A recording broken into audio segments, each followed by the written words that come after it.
My purpose today is to tell you something about Tarakhanov, a man truly with a hidden story. As you will see, he had a significant role in the first Russian advance into California at the very time of the Louisiana Purchase and the beginning of the Lewis and Clark expedition.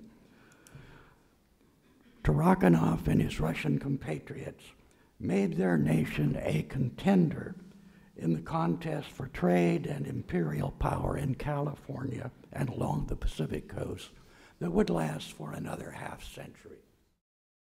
The other option in terms of bringing Russian foods to the North Pacific was to go across Siberia, essentially from the breadbasket of Russia and basically bringing the foods across Siberia and then coming across the North Pacific.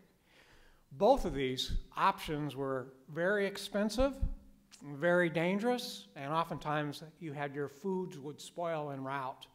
And it was not a very effective or efficient way.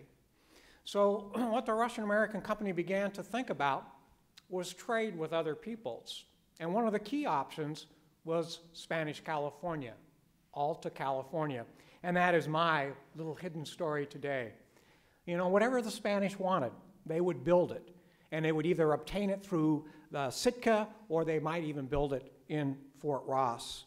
And then with the construction of Mission San Rafael in 1817 and Mission San Francisco Solano in 1823, essentially the mission in Sonoma, the Russians really helped provide many of the mission furnishings. And so you have this very close relationship going on, even though there was quite a bit of hostility on one level between the Spanish and the Russians. On another level, in terms of trade, there was a lot of connections and a lot of interactions, very interesting relationships that took place. But there are also a number of ships that just worked the West Pacific, basically going from Sitka down to Fort Ross and then down into Alta California.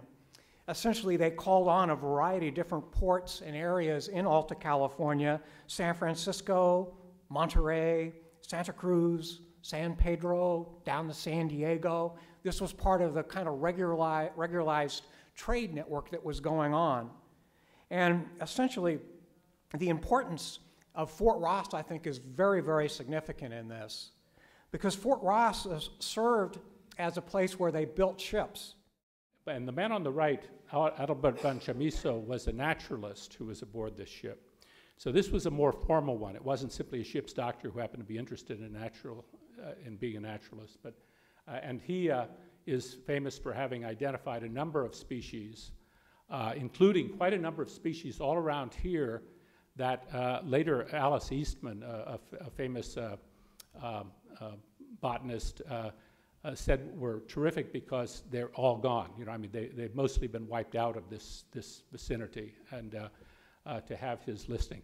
And of course, the one that he's best known for is the Eschscholzia californica, our state flower, the poppy.